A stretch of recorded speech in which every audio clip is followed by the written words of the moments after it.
为什么是海外的台湾人对于爱国主义的论述特别的买账？这就是根据台湾人内心的自卑。整个台湾在国际社会上受到了额外的压力，再加上台湾的历史，这就是土地史观，被压迫感会反映在自卑上面。那更多他就必须要有情绪价值来填补。核心关键还是他透过这种情绪价值填充，把它转嫁他在欧美世界的受压迫感。我觉得蛮惋惜的啦，就人就很少了，然后大家还要在内部创造敌人。很多时候我们也很清楚，国内做政治攻防，大家吵得不可开交就算了，而为什么你要在海外，你还要制造敌人？殖民者还在全世界孜孜不倦地挑起我们内部的纷争的时候，却反过来怪造成内部纷争吵架的人，而不是跳脱这个框架。为什么台湾今天会有认同上的危机呢？原因很简单嘛，是谁害台湾有认同危机的？是台湾人自己吗？是日本人殖民了我们吧？否则我们为什么会认同危机呢？你就是帝国主义迫害之下劫后余生得了 PTSD 的人吧？你不要过来啊 Ladies and gentlemen, welcome the host.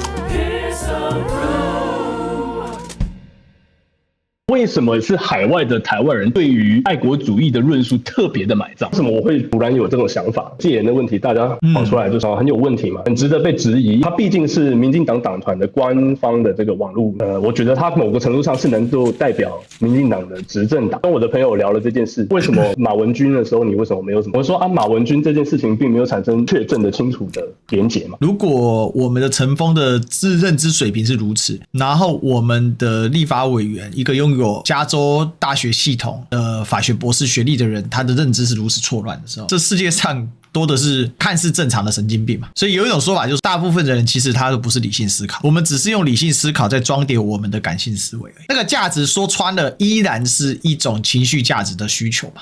就价值这件事本身到底它的意义何在？就是说民族主义真的这么重要吗？它就是一种情绪价值的填充物吧。为什么是海外的台湾人对于爱国主义的论述特别的买账？跟台湾人在海外遇到的困境是有关系的。你要去换你的签证，你是不是要提出说你的？那有一些国籍这些签证官呢，他根本就不理解这世界上有一个地方，它其实是另外一个中国。就是你如果是按照他的名字来解读，它就是另外一个中国。你甚至要跟这些签证官讲说，在你们国家代码是多少，就是你要讲的这么清楚哦，你要去查他们的法律说这国家代码是多少，然后你直接跟他讲国家代码是多少，你放进去，你就会知道我是谁。台湾人面对这种困境，他就只能说啊，为什么我好像受到打压？为什么别人的国籍就很正常，我的国籍有所争议，或者是会面对到这种一般的行政事务上的问题？所以我特别买账爱国主义，或者是所谓的取向于而非体制的充实。因为其实你也知道，如果是马英九时代，或者是更以前国民党时代，就是做生意嘛，对不对？我也不想要去跟你论述的情绪，就是这个土壤有喂养的这种情绪，然后所以这种情绪在国内的这种论述就得到了极大的海外的推销，这样自然而然两者就互相吸引。这就是根植于台湾人内心的自卑因为整个台湾在国际社会上受到了很多额外的压力，所以这个额外的压力再加上台湾的历史嘛，这就是土地史观，被压迫感，所以会反映在自卑上面。那更多他就必须要有情绪价值来填补，他失去了，他在这里是，尤其到海外他感受更深嘛，因为台湾在海外是非常弱势的。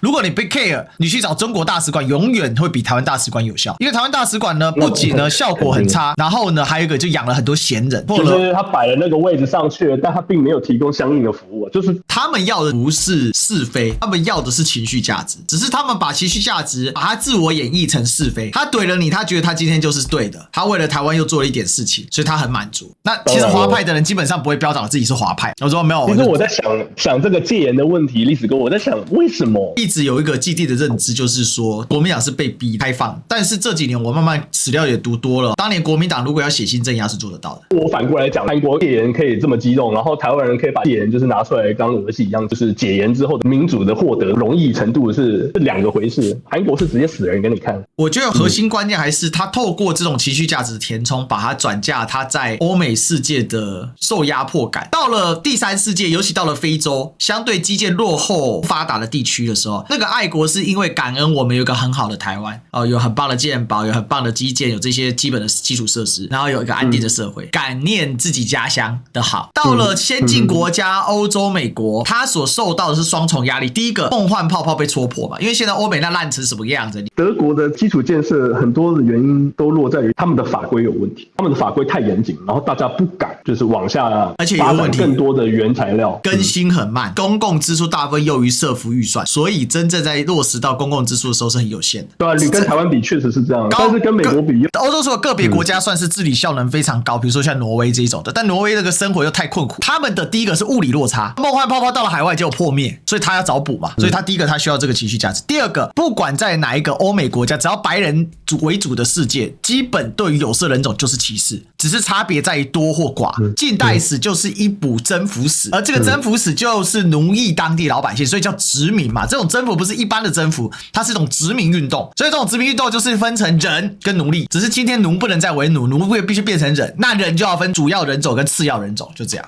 所以这种精神上的压力，它就会转嫁到同胞身上。一般的留学生就是他要在有限的年数之内赶快毕业，毕完业赶快找到工作，然后就是让自己的经济自立。所以他看到这种状况，他会觉得说啊，为什么这些人可以活得这么舒服？所以他要从头了解到，只有推翻现行的世界秩序，打造一个更加平等的秩序，这个世界才会有可能翻转。德国或欧洲或者甚至美国，他们的经济都必须要下行到一个程度，否则的话，世界是没办法平衡的。凭什么你他妈几撮人，那边就几亿个人口而已？你凭什么享受那么多？而且美国那 3.5 亿人口绝大多数是很贫穷的，这当然社会福利比较好啊，但也就那么几亿人口，你凭什么做我们的人上人？所以这是为什么这几年就遇到一个状况，就是说欧洲呢右派横行，南方呢社会左派强化。为什么呢？就西方右派横行，就西方右转，南方呢相对左转，相对不是真正的就是马克思主义什么，但是相对左转。而这个左转主要是站在世界大秩序的上面的角色来看，就欧洲开始不想管了，我不想管你们什么平衡什么，我没办法付那么多钱给你们，去维持什么假性社会、世界大同、这个世界和平这种东西了。我管我自己行了吧？我国际组织我的一概